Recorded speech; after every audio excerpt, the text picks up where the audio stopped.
You want to nourish and feed and leave the oral microbiome alone because it can take care of itself if given the right products and environment.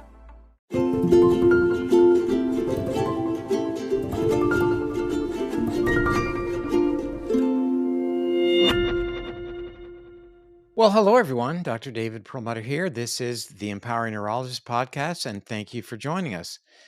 You know, for years now, it seems like it was a new idea, but it's probably not a new idea now. We've been talking about the relationship between the gut-related organisms and our health and our ability to resist becoming ill, our risk for developing various illnesses in my world, like Alzheimer's, multiple sclerosis, for example, but other things as well, certainly diabetes and coronary artery disease and all sorts of metabolic problems are now related to changes that are observed in the gut bacteria. Well, we're talking about the digestive system being related to important mechanisms in the body. And where does the digestive system really begin? It begins in the mouth. And it's time that we embrace the notion that things going on in the mouth are really very important as it relates to our general health. We know that there are strong relationships, for example, between having periodontal disease and risk for certain things like metabolic problems and chronic degenerative conditions like coronary artery disease and certainly Alzheimer's. Yes, what I just said was a connection between the health of our mouths and risk for Alzheimer's disease. And we're going to explore that topic today with Dr. Mark Berhenna. I'm going to tell you a little bit more about him. Dr. Berhenna is a best-selling author and a family and sleep medicine dentist who's been in practice for nearly 35 years. His practice is focused on patient-centered care and more preventive dental health care.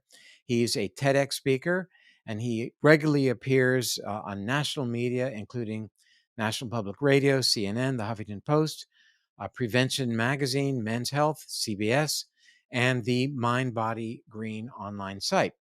He is the creator of AskTheDentist.com, a terrific website that I would encourage you all to look at. And that's dedicated to exploring the mouth-body connection. We talk about the gut-brain connection. This is the mouth-body connection, and that includes the brain, as well as the role of the oral microbiome, not only as it relates to oral health, but also overall health in general. Most recently, he's been advising an oral microbiome testing company called Bristle to help establish the importance of the oral microbiome in health. And his mission, by becoming a healthcare influencer, which he is now, has been and continues to be to illustrate to patients as well as to providers that optimal health cannot be achieved by ignoring oral health. New ways to look at oral health and how it is connected to systemic health will be the focus of our time together. Let's jump right into the podcast. Well, Dr. Berhenna, thank you for joining us today. We've got, our viewers should know, you and I have already been talking, there's a lot to cover. But in the blog that I've written about our interview today, I begin by exploring the notion that, everybody talks about the relationship of the so-called microbiome and in health and disease. And I think if you ask somebody what is a microbiome, they'll tell you, well, it's the organisms that live in the gut, predominantly the large intestine, and how they play a role in terms of affecting our longevity, our health, et cetera. But let's talk about the digestive system and where it begins, where your specialty begins. And I really want to focus in the beginning, the first part of our interview, with why the bacteria within the mouth, what is their role in terms of health and why it matters? The oral microbiome, it does matter a lot. It is, I mean, I see myself as a super organism, not just a human, but also a host of bacteria, fungi, yeast cells. It's really more about a synergy between two different organisms that make a superorganism. And when the biomes, whether it's the gut microbiome, the oral microbiome, any of those biomes, armpits, we probably have a brain biome, who knows? Those We are, do. yeah, and they are key to our survival and longevity and quality of life. And cognition and happiness. I mean, our state of being. And I'm just glad that the oral microbiome is getting its moment now. It was discovered after the gut microbiome. The gut microbiome, of course, is the big one, but the oral microbiome is second in diversity and in size. And who knows how it fits in with importance? But as you said, it is the headstream. It is the upstream, the headwaters of the gut, and who knows of what else. And there are so many links to systemic disease from oral bacteria. It's 6 out of 10 chronic diseases have some oral bacterium involved in it, whether it's direct or indirect, whether it's just via inflammation or injury via a toxin that gets released by those bacteria in the blood, these bacteria in the mouth, and it can be a direct infection. I mean, P. gingivalis has been found in the brain, and it's in the mouth, and it's the driver of gum disease. I mean, the mouth is an open petri dish where the gut is a little bit more protected, and of course, they're connected. I know a little bit about the one-way connection. You know what all the bugs in the mouth that do get swallowed in saliva. Some get across the stomach acid barrier or filter, whatever you want to call it. But now we're discovering a two-way connection, a back and forth connection. And now recently, there's a study out of, I think it's Japan in November, last November. There's now a oral, we know about the gut brain axis, and now they're referring to this oral microbiome to the brain axis, to the gut axis. And the study focuses on depression, bipolar, mental It disease. should not be a surprise, and I think for Right. our many of our viewers who have been following the various stories that we've talked about, the relationship of inflammation to depression, for example, how we can induce depression in laboratory animals and in humans by enhancing inflammation within the human body, and that can be done experimentally. So that should not be a surprise. The relationship between permeability of the gut, for example, and inflammatory disease of the gut and depression. So what you're talking about is that, no surprise, there's a lot now related in terms of what's going on in terms of oral health and risk for things like coronary artery disease, and what I'm hoping we're going to focus on today, and that is Alzheimer's. And in our discussion prior to going on the recording, um, I mentioned you asked me why, why the interest, and I quoted Desmond Tutu, and I'll quote him again, saying that the quote is something along the lines of, we spend, it's important to pull people out of the river, that's for sure, but we really should go upstream and ask, why are they falling in the first place? That's Mhm. my mission. And you are going to open up a new avenue for us to understand in terms of, why does the brain accumulate beta amyloid? Why are why is tau protein phosphorylated? These are things that are seen in correlation with Alzheimer's disease. And it turns out that there's some really powerful science that relates an organism that you just described, P. gingivalis, in terms of these mechanisms. Now, it's not the whole story, but we've known for quite some time that people who have poor dental health are at a higher risk for things like coronary artery disease and Alzheimer's. So at the end of this, my hope is that you can give our viewers tools based on the premise that, hey, what's going on in your mouth plays a huge role in terms of your brain's destiny. Who knew? And I asked you about a book because it really seems to me that'd be an amazing book to write. So let's start. Let's talk about this organism and Porphyromonas gingivalis. Let's call it P. gingivalis. It's in the mouth. You indicate it's responsible for gingivitis, or inflammation of the gums. But let's unpack this relationship between this organism and bad things that are going on in the brain.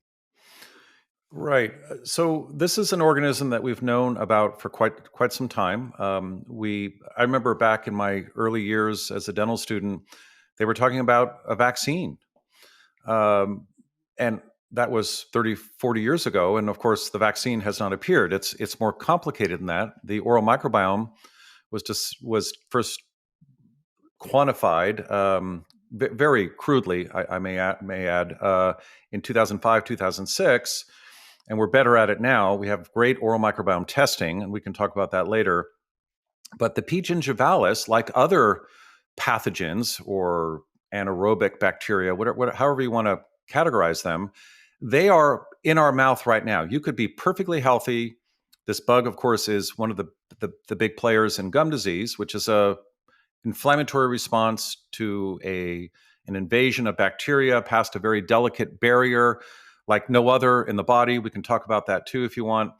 And it's a cytokine response. And for example, during COVID, uh, if you had gum disease, that was a risk factor for getting a severe infection or even death from COVID. So some have called it an autoimmune disease, but this bug, and there are others, but this is the main one. This bug is in our mouths right now, just like an H. pylori bug is, or like yeast cells that cause candidiasis in the mouth. All these bugs are present in the mouth. And it's the relationship of the bugs to each other. It's kind of you want diversity, but you don't want too much diversity. No diversity is a bad thing. The analogy that I like to use is my vegetable garden right out here. The weeds are there. You can pick the weeds and focus on the tomatoes and the peppers and but the weeds will come back or they may not come back. They're in the soil if you treat the soil correctly and if the plants that are thriving well. They push back on the weeds. So these players are all there. We all have it. Dentistry, unfortunately, has been looking at it incorrectly for decades, even centuries for that matter. And we've been trying to disinfect, eradicate that bug, or, as I mentioned before, find a vaccine for it. And actually, this bug is needed. A lot of the bad bugs, when in certain numbers and interacting with the other bugs properly, they do great things. So it's really a discussion about whether you're dysbiotic, whether these bugs are out of control, certain populations are out of control, the bug that causes decay, the bugs that cause halitosis, bad breath, or are they in check and under control? And if so, then there is essentially a lack of oral disease. You're in good health. So, but when these bugs are out of control, they're elevated in population, they're suppressing or pushing back on other bugs that do good things. And of course, we feed this environment. We either feed it well, or we give it too much sugar, too many carbohydrates, and then these bugs essentially can outproduce the other bugs. And so fiber is important. Diet, as you would imagine, is very important. But if that is not done, which most of us are not doing well because of the Western diet, the P. gingivalis bug will get to the brain. It'll excrete this substance called the gingipan. I mean, you're going to know more about this than I am. I just know how it gets there. It is, and it can happen within days. It can happen in a low grade version of periodontitis, otherwise known as gum disease. This is one of the most prevalent diseases in the world right now. Under age 40, 50% of us, in this country, for example, but all over the world, even in this country with good dentistry, 50% of us have that. Over age 65, it's up to 75%. Those are phenomenal numbers. This is a chronic disease that very few people talk about, and it's a disease that can lead to another more serious disease, and that is Alzheimer's. And the mechanism of how it gets there is poorly understood, but we've got three working theories, and it is absolutely fascinating to see how that happens and scary at the same time. Yeah, and I think there's great evidence. I mean, uh, for our viewers, I think to embrace the notion, the predicate for what are going to talk about or are talking about today, that there are certain bacteria in the mouth that may cause Alzheimer's. In and of itself, that's a kind of a challenge to get your arms around that. I mean, after all, Alzheimer's is a disease of beta amyloid in the brain. I need to get some kind of vaccine or drug to get rid of the beta amyloid. Problem solved. Not true. I mean, we've witnessed last year uh, the Aduhelm fiasco, where a drug was created that was designed to target beta amyloid, and how that turned out not to be a meaningful drug. And now we have Leqembi that is being approved. Hmm. And the reality is that it has a minimal effect in terms of slowing cognitive decline. People still decline cognitively. And new news. I'll do a podcast on this. As of 3 days ago, it looks as if the data that looked at the follow up brain scans on people treated with these types of drugs shows significant shrinkage of the brain in Right. comparison to controls who have the disease and yet were not put on that drug. I saw that. Oh, Yeah. and the thing is, the researchers had that data, and Of it course they was did. just, yeah, and it wasn't disclosed. So that's going to be an unraveling story. And I would like to be very straightforward and indicate that I'm all in favor of a cure for Alzheimer's, even pharmaceutical. I think it's wonderful, and I think it'll come. Matter of fact, drugs that seem to target brain metabolism have a lot of potential moving forward. We'll discuss it at another time. But again, upstream, and I think we've identified that one important player upstream seems to be the relationship of the very organism, that bug that you describe, getting into the brain, or perhaps secondarily influences the brain by turning on inflammation. We know that inflammation is a cornerstone mechanism that relates to Alzheimer's, and this bug can do that. Inflammation in and of itself leads to neuronal death, but also compromises how insulin works in the brain, and therefore the bioenergetics that relate to Alzheimer's, as described in the Journal of the American Medical Association. So this is really what we're talking about today is not way out there. It's very mainstream, but I'm trying to figure out why it is that there's a disconnect. Is it because dentists deal with the mouth and doctors and neurologists deal with the brain and the heart? And what is the disconnect? And maybe we'll just push through that, and in the time that we have, talk about some of the evidence then that relates this organism to Alzheimer's. And then I think importantly, a few other topics I want to get to, but I think our viewers would like to know, okay, I get it, I understand what you're talking about. What do I do? Right. What do I do to keep this from happening, to maximize my oral health? You mentioned something I think really important, that there's this notion that we've got to, get rid of all the bugs in the mouth. You watch television commercials even today, and there's this and that that will kill 99% of mouth germs. There you have a fresh, clean mouth, tastes like mint, and you can kiss people and they're not going to be offended, right? Do we really want to do that? And I not know. not suggesting we want to have bad breath or not have oral care, but is gargling with something that wipes out the oral microbiome temporarily, is that really a good idea? So, first, let's focus on some of the substantiation of this relationship of this organism to ultimately Alzheimer's. Right. So you brought up some very good points. There needs to be more connective tissue between physicians and dentists, for sure. That's important. And we have been practicing in parallel universes, and we really need to. The curriculum has to change, or I'm not sure how that can be fixed. So the P. gingivalis, again, which we all have, can I won't give you the gory details, so to speak, but the minute it crosses this biological width, that's the term we use. There is a very unique place in the body where an inanimate object sticks out through the body. And as you can imagine, it's not a fingernail. That's different. That's just an extension. That's like a skin, a keratinized skin. This is a calcified, bony structure with a unique structure over it, enamel, that is literally sticking out of the body. How does the body, it's like a feeding tube. How does the body keep that area clean where bacteria can enter?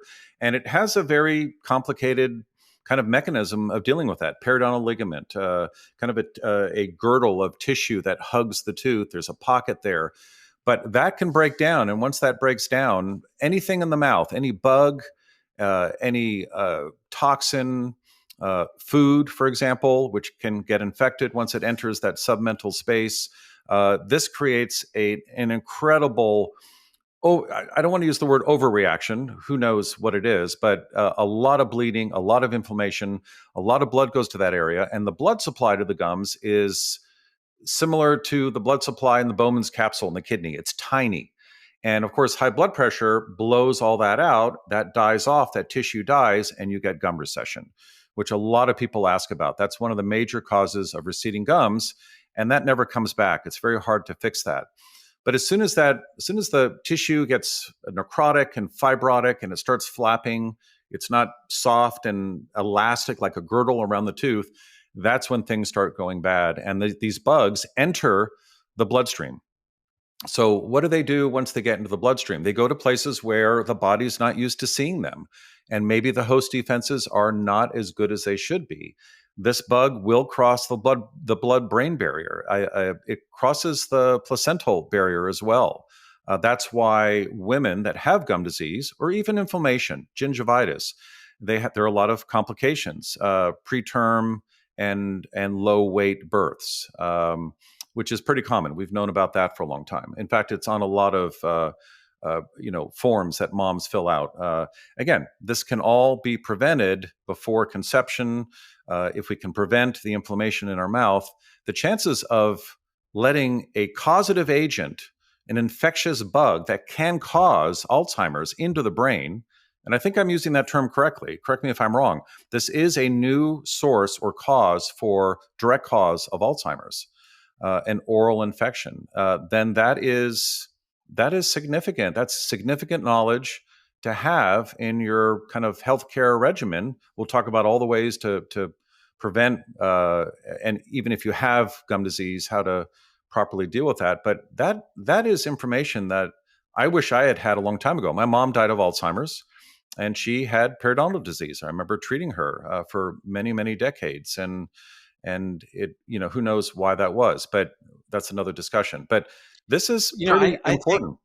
yeah, our viewers are probably saying, maybe a little surprised that we're having a discussion about a mouth related bug that Right. might well cause Alzheimer's. Right. I'm certainly not saying, nor are you, that that is the cause, Right. but let's just be clear what the science shows, that this organism is able to secrete various chemicals that cleave and activate beta amyloid. Everybody's Exactly. talking about beta amyloid. That's the premise by which these drugs are being developed, and also causes the phosphorylation, or makes tau protein more of an issue in the brain. So we can see that. We can see that in the laboratory models of animals that are destined for Alzheimer's disease. We can see that this activity happens. So we have a pretty clear understanding about not just that it does happen, but actually the mechanics of how it happens and what it's actually doing. So it's not speculation. And you brought up a very interesting point, and that is, in the gut we rely on the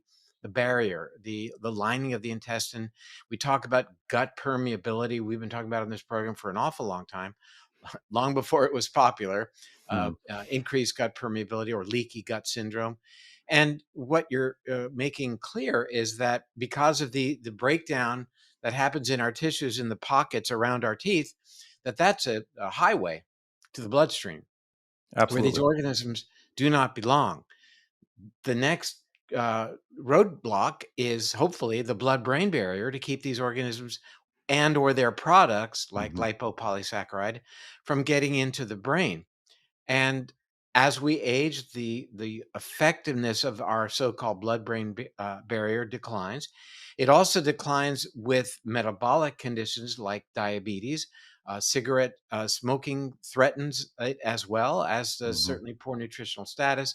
And how interesting it is that things like poor nutritional status, sedentarity, poor educational level, diabetes, Hmm. are all associated with periodontal disease and Alzheimer's disease as well.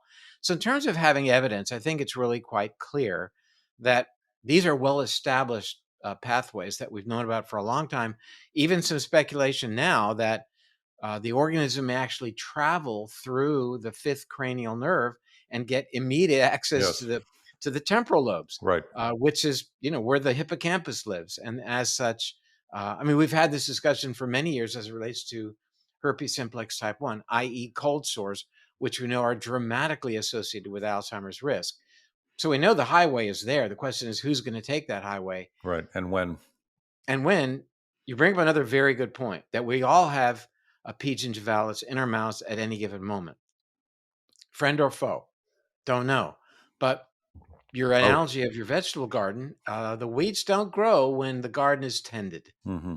And I think that what we need to understand is, and I'm telling you this having been having been to the dentist this morning, having my teeth cleaned, Oh, thinking wow. about this upcoming interview, and the dentist, I mentioned to him, showing me a pamphlet that he has saying that, gingivitis is related to heart disease. And I am thinking I'm going to be interviewing you today and talk about this. With that said, um, it's challenging to think how we might target this. Let's move our discussion to the feature of biofilms and tell us what that's all about. We've heard about it, we call it other things in the mouth, but why do these bacteria create biofilms and live in this way? What's the advantage for them, and why does that make cleaning up the mouth even more challenging? Right. That's a really good question. So, when I was in dental school, the biofilm was evil. It had to be scraped off, removed, disinfected, taken down. And when it came back, which we weren't told back then, comes back in 20 minutes and reorganizes, then you do it again. And a lot of these oral health products are designed to do that. And that's a very simplistic approach. The biofilm actually is an incredibly beautiful way of the body dealing with inanimate objects, and it allows the bacteria that will actually, if they combine together, can actually help that inanimate object. For example, one of the functions of the biofilm, and again, we're talking about plaque. That's a term that we used to use. This is a proteoglycan layer. It's got a lot of protein. It has enzymes in it. And then it invites or brings in all the bugs in the biome, and they live together. And if they're living well together communally or commensally, then, for example, one of the functions of the biofilm is to help remineralize demineralizing areas of the teeth. And that essentially is reversing small cavities as they are happening. And actually, it's happening in your mouth right now. It was happening while you were at the dentist. It happens more readily after a meal because your bacteria, and again, that oral microbiome is being fed by what you eat. That's where it gets most of its support and nutrition, or that's where most of the harm is done by feeding it easily fermentable, broken down carbohydrates. I like to pick on goldfish crackers just because they look so delightful and safe and cute, but it's really as bad as anything. Candy, a fructose based beverage. And so, um, the biofilm is incredible. Do we want to remove it with an abrasive toothpaste, and brushing and flossing doesn't really remove it? We want to disrupt it if, in fact, it is growing too thick and growing in uh, a dysbiotic way. Thickness is important. Its size is important because you want it to be permeable. It has to have permeability. There are calcium ions, phosphorus, boron. There are all these minerals that are in saliva that have to be taken up and then processed and get through that biofilm. So we really want to disrupt the biofilm if, in fact, it is a problem. We do not want to remove it. In fact, if you do not have a biofilm, your teeth literally will self-destruct. Also, your teeth will be very sensitive to cold, to certain foods, to touch. If you were to brush a tooth without a biofilm, the biofilm encircles the tooth as it's erupting in a child. That's how quickly it forms. So these bacteria, this is a protective mechanism for themselves. It allows them to survive. They cannot survive alone. They have to survive on a biofilm. And it also allows them to perform different functions. And one of them is remineralization. There are immune This is functions so as well. whoever has told uh, at least our audience, that there are some really important good things that your mouth bacteria are doing. Again, getting back to the commercial, it eliminates 99% of germs in your mouth. You see the guy swishing or whatever. Right. Listerine. As we should have expected, Yes. that the bacteria living there are doing some great stuff. Right. Can we digress for just one moment? Sure. What other good things are our mouth bacteria doing? They produce a transient gas, nitric oxide, NO. Uh, I mean, that's probably the elixir for youth, right there. That's what Ponce de Leon was looking for in Florida, and it turns out it's in all of us. We are able to produce that typically by age 40. The endothelial cells and other cells in the body, that production value drops, but the mouth keeps on going. There are bacteria on the back of the tongue part of the oral microbiome, of course, that actually when they see like a beet or a high nitrate food, they will produce NO. And of course, NO lasts for, I think it's a quarter of a second, milliseconds, and so it has to be always produced. And NO has amazing effects. Again, in the mouth directly, it has immune responsibilities and effects. It helps vasodilate blood vessels. The body cannot treat and fight infection where it can't get blood to. So, I mean, for example, I mean, you mentioned kill 99% bacteria. That's the Listerine Oh, ad, has been for a long time. I think they've dropped it and since. Lister had nothing to do with Listerine, I might add, but go Right. ahead. They that actually elevates the use of a mouthwash that disinfects, which again is only for 10, 15 minutes. The oral microbiome is incredibly resistant. It pops back up, although arguably not in the proper form. So you swish with mouthwash twice a day. These are studies from 2005 and even recent ones. I just read a new one that popped out yesterday, and it actually elevates your blood pressure within 2 to 3 days. And obviously, that is because the NO production is compromised. And now, excitingly, I got very excited about this study just a few weeks ago. Tongue scraping. So if you tongue scrape, which I've been a big proponent of it, we'll talk more about it in the solution part of this episode. Tongue scraping actually decreases your blood pressure, which is kind of conversely to it's the converse of killing the bugs. But if you can, manage that biofilm on the back of your tongue, which is by the way, one of the niches of the oral microbiome, there are several, then you can actually promote NO production by keeping those bugs happy and by keeping that biofilm layer on the back of your tongue in great shape. So that's pretty exciting. I think that to me, tongue scraping is as important as brushing and flossing. Well, let me just comment on the nitric oxide vis-a-vis our discussion about Alzheimer's. I mean, here we're talking about a mechanism whereby nitric oxide production in the mouth is going to be compromised, and the importance of nitric oxide. One in silico study from last year, looking at over 6 million patient records, looking for candidates for an Alzheimer's drug, ended up out of, I think, 60 or 70 candidates focusing on one. And it was a drug called sildenafil, also known as Viagra. And it looked like that individuals who used Viagra had about a 60% reduced risk of developing Alzheimer's. What does Viagra do? It increases nitric oxide. That's how it increases a blood supply for men who have erectile dysfunction, as an example. So, I think your discussion that goes down that rabbit hole of the role of nitric oxide in health throughout the body, I think is really very important, and I'm glad you brought that up. Well, So let's excuse me, there are go ahead. studies, I forgot to mention, there are a lot of good studies that if you have gum disease, you are likely to have erectile dysfunction. Again, that is directly linked to the condition and the state of the oral microbiome. So NO is very important, the production of it. Just say NO. NO, Yes. yeah. So we then depend upon this biofilm, but on the other hand, the biofilm could be looked upon as a defense mechanism then for P. gingivalis Mhm. in terms of our efforts if we're going to target P. gingivalis vis-a-vis some kind of treatment, or even mentioning years ago a vaccine, that somehow the biofilm seems to be its way to seclude and hide itself. That's correct. In fact, there are. I think this whole gingipan P. gingivalis study was very recent, 2016, I think, at UCSF here in California, and there have been several since then. Of course, the drug companies are focusing on suppressing the gingipan production, the P. gingivalis bug producing this. I think it's a protease, and if they could, they think if they suppress the gingipan, then they won't get the amyloid plaque. Unfortunately, that's a very narrow way of looking at it because there's so many other ways you can get Alzheimer's. So the biofilm, again, we need a broader approach, as you said earlier, your quote.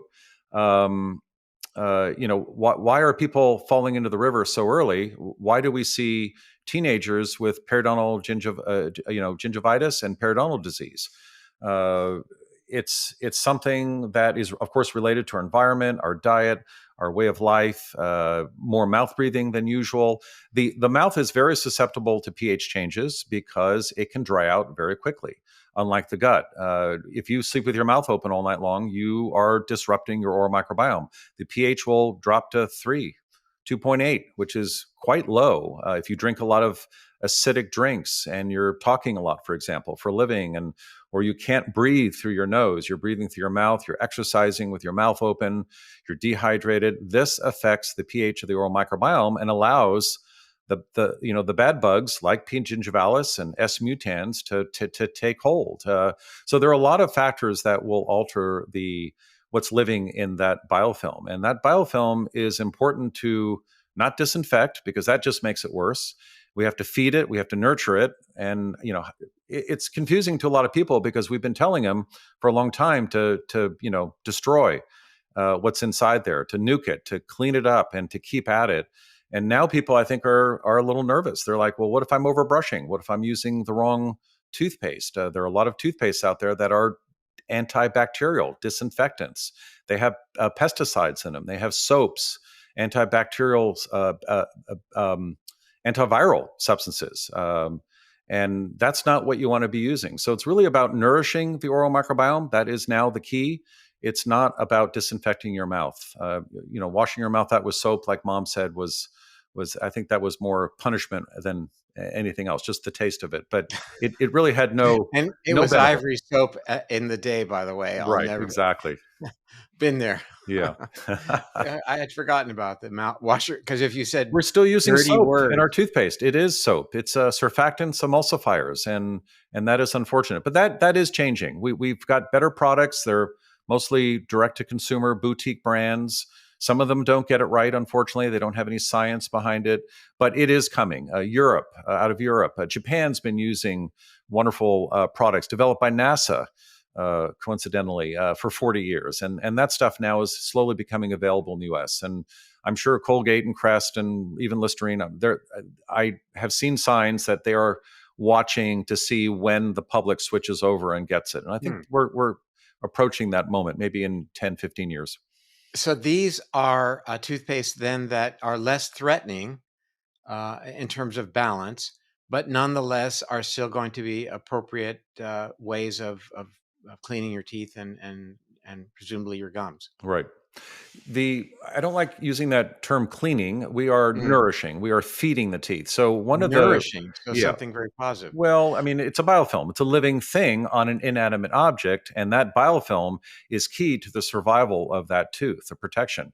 If that biofilm, for example, when we get receding gums, the dentin portion of the tooth is exposed, which is it's like bone. It's only about 50% calcified. Enamel is almost like glass. It's 97, 98% calcified, very smooth, hard, inert surface. But the dentin is exposed quite often, especially as we get older. That's what causes sensitivity to drinking a cold drink or a balsamic vinaigrette dressing. That will produce a response because there are nerves in that surface. That surface needs protection, and when it decalcifies, it needs that biofilm to rejuvenate it. Where does the biofilm get the building blocks for recalcifying that area? From the saliva, and it pulls from the saliva. So the way I see toothpaste, and I'm not a big fan of mouthwash because even an inert, safe mouthwash is you might as well swish with water.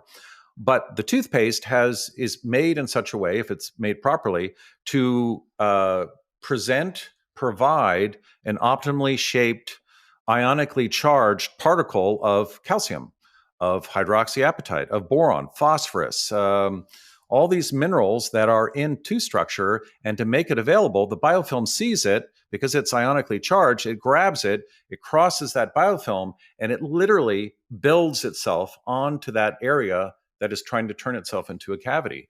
That is so key. That's not cleaning teeth. That is providing and nourishing for teeth. That's feeding the good guys. That's helping the bacteria, or at least not knocking them down or killing them.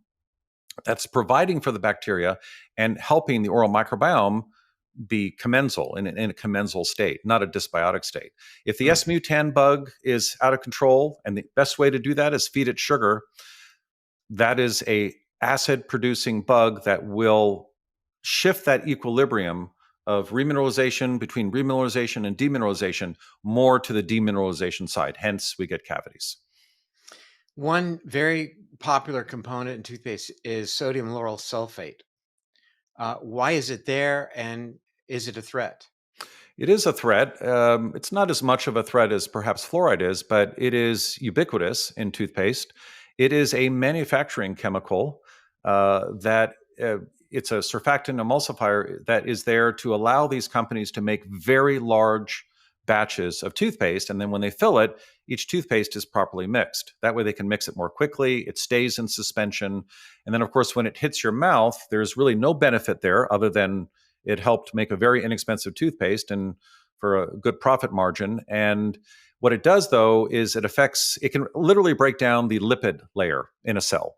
That's bad. It can actually cross over into the blood supply through the oral mucosa. We've got plenty of rat studies that show and demonstrate that. Again, the oral mucosa is much like the lining of the gut, and if it's irritated, if it's been what is the word, dried out, or the turbidity of the cell layer, if that's disturbed, then more of the bad bugs get cross over into the blood supply. So you want to keep the lining of your mouth in good shape. Surfactants, SLS, of course, not a good thing. There are probably 50 different variations now of SLS, naturally derived.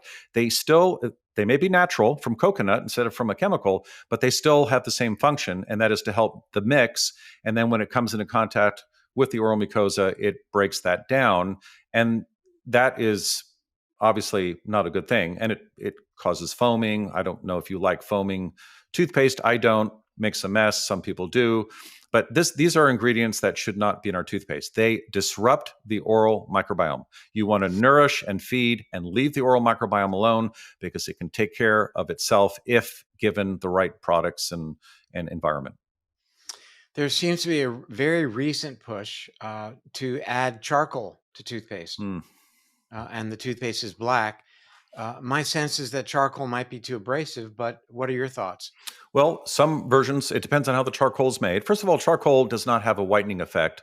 It is good at perhaps, and not as good as another ingredient, which we can talk about later, at adsorption, not absorption, but Add. adsorption of pulling tannins off a tooth, off the pellicle. When a tooth is stained, it's the biofilm on the tooth that is stained. Eventually, the stain can get through the biofilm and get incorporated into dentin, less so enamel because enamel is so smooth. But charcoal can pull tannins and cigar stains, tea stains, wine stains, but it doesn't do a very good job. And if it's a good, well-made charcoal, again, you can refine any organic product like that into a small particle size where the RDA, the relative dentinal abrasivity index, is low. So just if you're using a charcoal toothpaste, just make sure you know what the RDA is of that toothpaste. And if it's below 30, you're fine. If it's some of these toothpastes are designed to be very abrasive, and that's how they whiten your teeth. They're scraping the pellicle off, and they're very damaging to the actual enamel surface and very damaging to dentin because it's softer. And by the way, SLS, we've had studies for the last 20 years showing that SLS is one of the major causes of oral canker sores. And again, that goes back to that breakdown of the oral mucosa. SLS breaks it down and predisposes you to these very painful canker sores, traumas. So again, that's sodium lauryl sulfate, and Sulfate, generally that does appear on the right? label. And Is but there any? there are I'm lots of sorry. versions. Cocoa succinate, which is a coconut dry version, it's still an emulsifier. Is there any commercially available toothpaste that you'd put your stamp of approval on? Right. Not yet. There are two that I recommend because they have this incredible ingredient in it that allows us to eliminate fluoride, hydroxyapatite, but they also use naturally derived. Again, the SLS SOS. is low on the scale. I would prefer that it's not in toothpaste. There is a toothpaste that uses bentonite clay, but it doesn't have a remineralizing agent in it. It's made by Redmond. Um, I want hold on a minute. I want to get my pen. yeah. So it has bentonite clay in it, which I think would be a good thing, Oh, it's right? wonderful. Yeah. And the Bentonite name of clay, the what? pharmaceutical grade bentonite clay is wonderful. Some people worry about the lead that is naturally found in bentonite clay. You can get refined versions of it. Um, and it's but it doesn't have the this new miracle ingredient that hopefully we'll talk about, that, and of course it doesn't have fluoride in it, which is good, but fluoride does work. Fluoride topically does help remineralize teeth. The problem is we don't know how. We really don't know what the mechanism is, and we do know that fluoride gets absorbed through the oral mucosa. But right now, Redmond, if you have a low cavity rate, or if you don't get cavities, that is a wonder. And make sure you do not get the version with the nano silver in it. Again, they make a great toothpaste, and then they go ahead and find and put nano silver particles in there, which you can never Well, I really. think there's a lot of cachet in the popular press about Yes, silver, right. But you'll never which get rid of it. The body will wall it off. You'll have scar tissue. These are metal particles that do not get flushed out. So that's good. But Boca and Rysol are fine. I have no affiliation with them, but they have the best form of this miracle ingredient.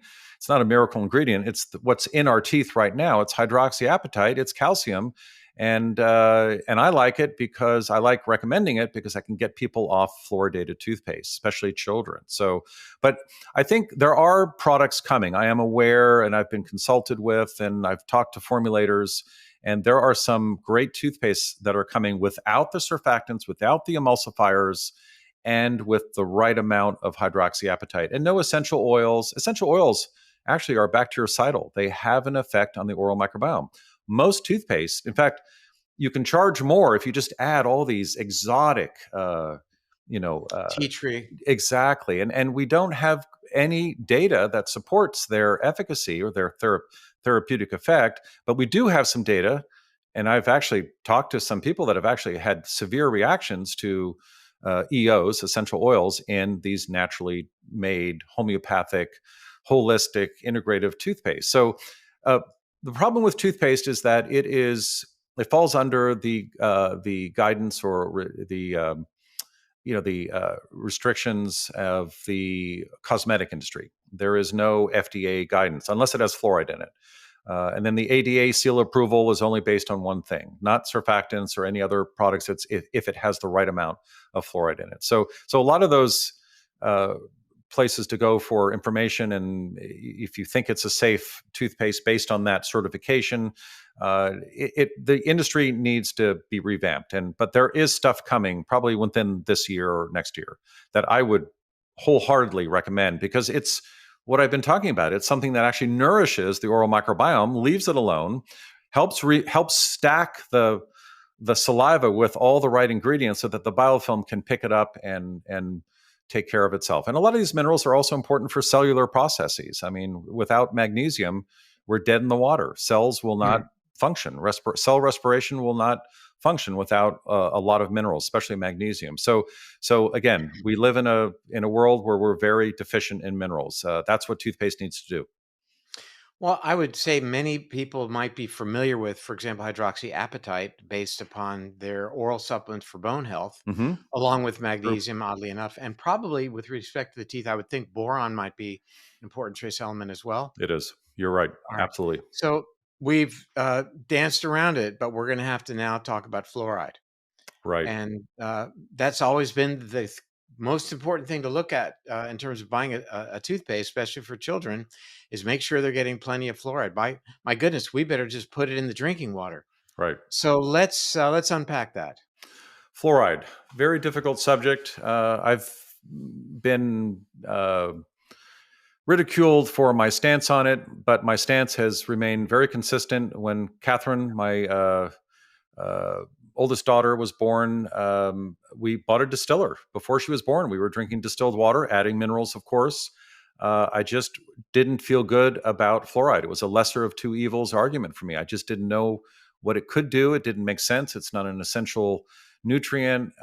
It's being added by a large corporate entity, kind of an arm of the food industry, which back then, even when I was 17, 18 years old, I didn't trust the food industry. I was reading a lot about it and was very dissatisfied with what was in our food. And so I raised them, all three daughters, without fluoride, and thank goodness, because recently, as recent as 2006, we're getting these great studies all over the world. We've got about almost 70 of them.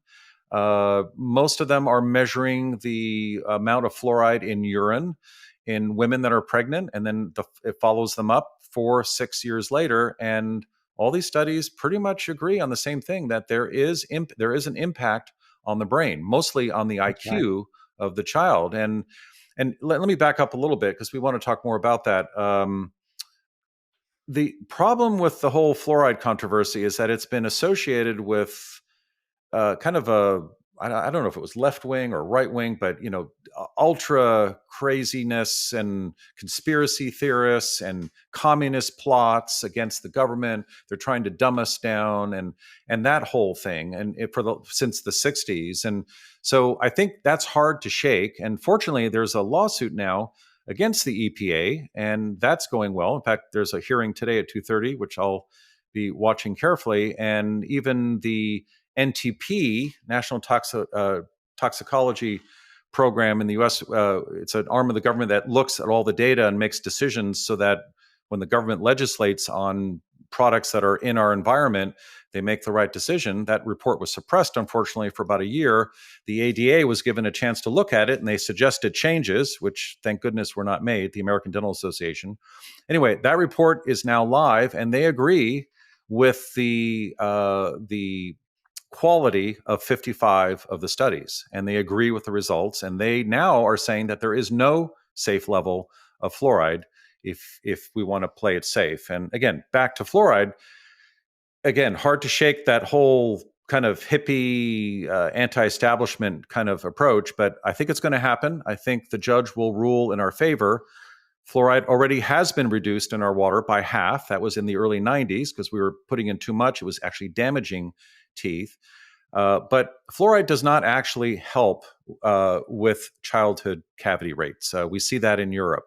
The cavity rate is about the same as it is here in the US, and they don't have fluoride in the water. Fluoride in toothpaste does seem to help. Again, it's like hydroxyapatite. We need a remineralizing agent in saliva, but it does get to the brain via swallowing, of course, and also via absorption through the oral mucosa. So it has to be taken out of toothpaste as well. The fluoride, I think,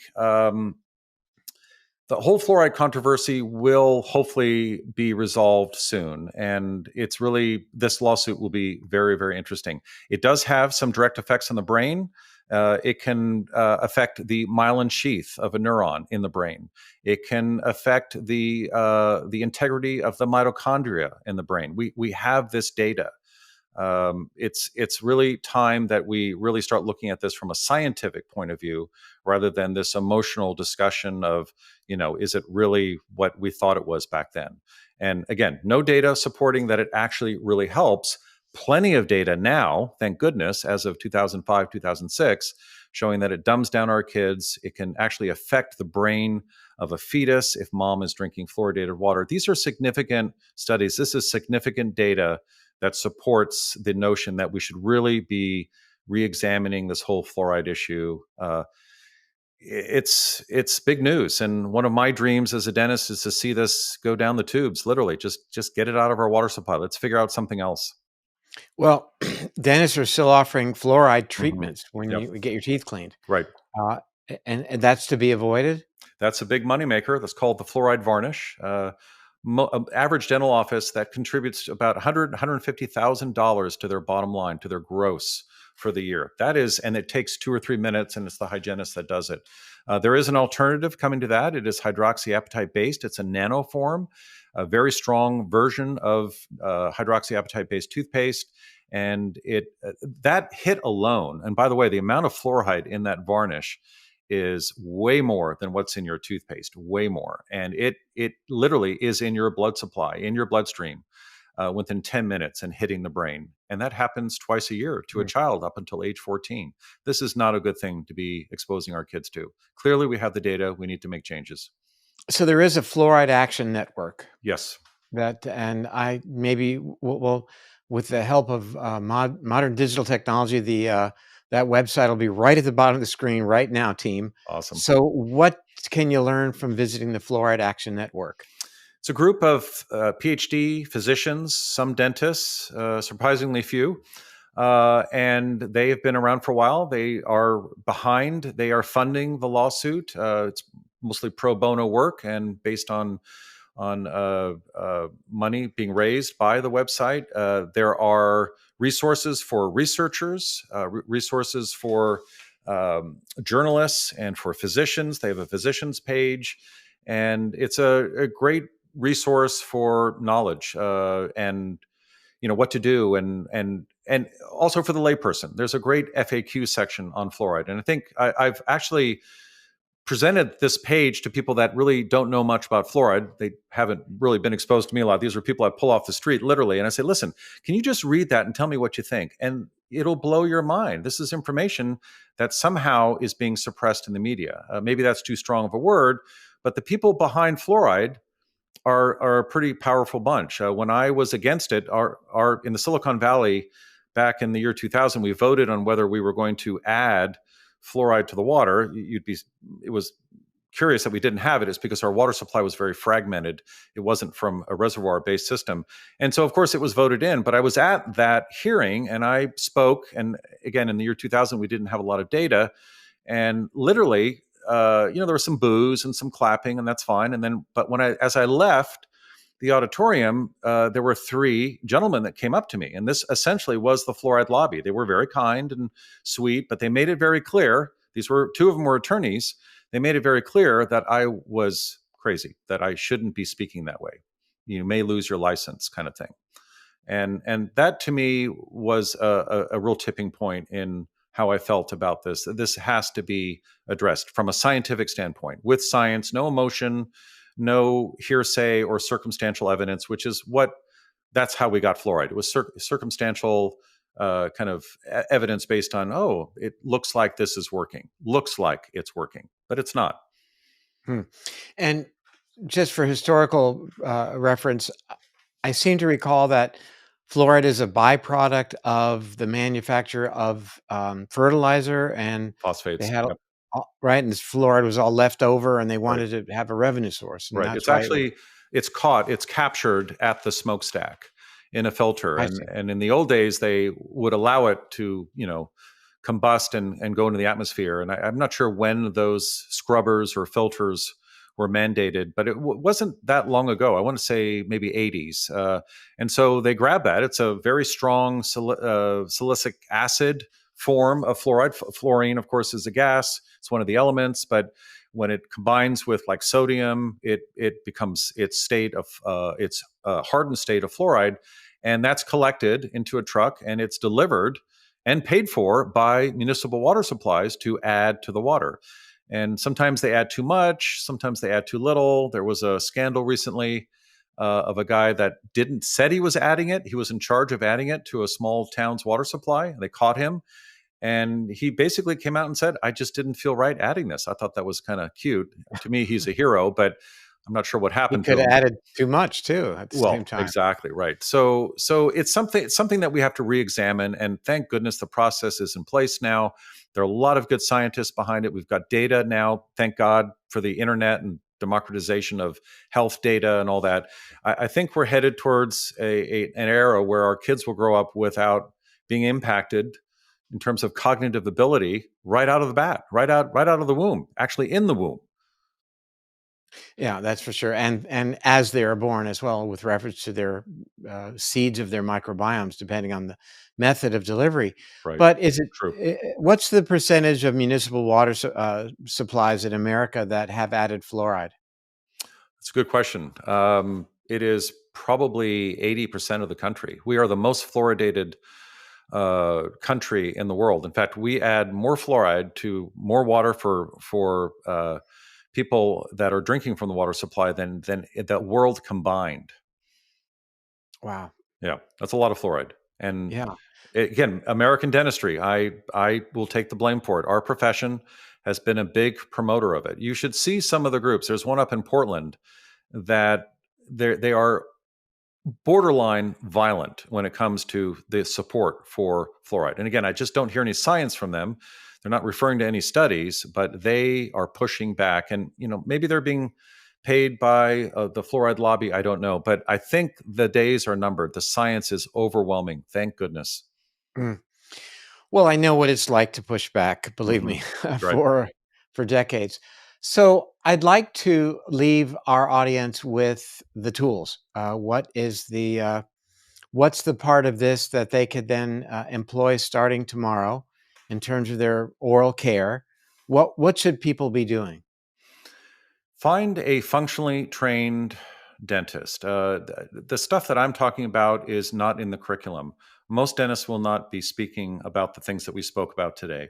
They will not elucidate what actually the biofilm is designed to do. They will tell you that it's something that needs to be removed, and they'll leave it at that. But there are a lot of nuances in healthcare that are important, and I believe that if the patient, the viewer, the listener understands some of the mechanisms or why we're recommending this, that they're going to be better patients. And so you really have to find someone that has this view. And now, not every functional dentist will, they may still have fluoride in their office, possibly.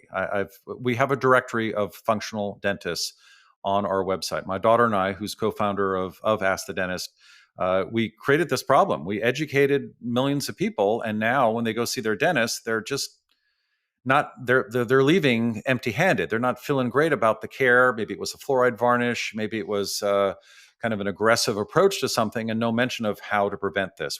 How about the next cavity? Can I prevent that from happening? So we do have a directory on our website all over the world. It's an international directory. That directory is growing. So find the right provider, stick with that provider, and get the information. If not, you can go to our website. There are other websites now that are passing on this information about the oral microbiome. Read their books on the oral microbiome that are very lay friendly. I'll give you a link to one. It's Mhm. only a few years old. A lot of practitioners are reading the same book that you, as a viewer or listener or patient, will be reading, and that's a little scary. But know the Not oral at all. microbiome and Not respect at it all. and nourish it. Make sure you're using the right oral care products. You're seeing your dentist twice a year, but you're using these products two times a day, and you're knocking down the oral microbiome. So make sure you're using the right product. We have resources on our website that piece everything out. But what else? Also address dry mouth. If you're falling asleep with your mouth open at night, that is a oral microbiome a buster. I mean, it really is hard for the oral microbiome to recover the next day. It needs a lot of saliva. It needs a neutral pH. Mouth taping is a possible solution to that. Of course, check with your physician. Um, Go slowly. Read up on it. It's not dangerous, but not everyone can mouth tape, and because you have I to be saw able to at breathe one through of your those. podcasts of mouth taping. It was intriguing. It is. What about water pick? Water pick is great. Just did an episode on our podcast on that, and I think most dentists, as I was, were a little down on that. We've been preached to for a long time that flossing is king, and the studies on water picks in some cases do a better job. Again, this is not a continuous stream of water. This is a pulsation of water that literally, if pointed in the right direction and used correctly, is better than floss. It literally cleans out the pocket, and it's safe and it's easier. Flossing is difficult for a lot of people. It requires a lot of dexterity, and it's painful for some people. So absolutely, water pick. Highly recommend the water pick. Brushing, of course, use a soft toothbrush. Flossing is fine. There are new flossing devices out there that are absolutely better than using traditional floss. So oral microbiome management is what we call brushing and flossing now. That is important. You can overdo it, you can underdo it. If you're eating a great diet, if you're all paleo or carnivore, you really probably don't even need to brush and floss. That's what our ancestors did. They got away with it. The minute you start adding carbs and processed foods, fructose, even fruit, dried fruit especially, this is why we have to do this in the modern world. It's our diet, it's our environment. Well, I sure enjoyed our time together today. I've been thinking about this for quite some time, and really is a very, very important missing area in terms of our understanding of general health issues, inflammation, and certainly as it relates to my area of David? interest as well, the brain. Who knew? We talked about the gut brain connection. Where does it really begin? Where it begins in the mouth. So we will get together again, I'm certain. And there's a lot more, I think, that's going to unfold as it relates to the David? fluoride story, as it relates to newly developed products that we can use for better oral health based on the principles that you described today. So I want to thank you for sharing this really terrific information with us today. It's been very helpful. So, Dr. Brahen, I want to tell you, I've been very much looking forward to this interview for a long time because it really answers a lot of questions and unfortunately, or perhaps fortunately, raises a lot of questions. But this is great stuff. I mean, this is a really, really important area for us to be exploring, and does offer up some tools right now of things that our viewers can do, and that certainly I'm going to be thinking about moving forward. So, what's it look like moving forward? That's a great question, and you're right. It does bring up a lot of questions. I'm giving updates to that lawsuit against the EPA on our website. I'm hoping that we can mitigate that, or at least reduce it quite a bit. That's the I fluoride The issue, fluoride right? issue, right? I think what I'd like to see is more collaboration between medicine and dentistry. I think that's so important. Somehow we both have to know what's, for example, we've had this up on our website for a long time. We have what's called the physician's CRP letter, where there's a letter on our website that can be printed out by a patient, a viewer, a listener, and then they take that to their physician or to their dentist, and typically to their dentist first.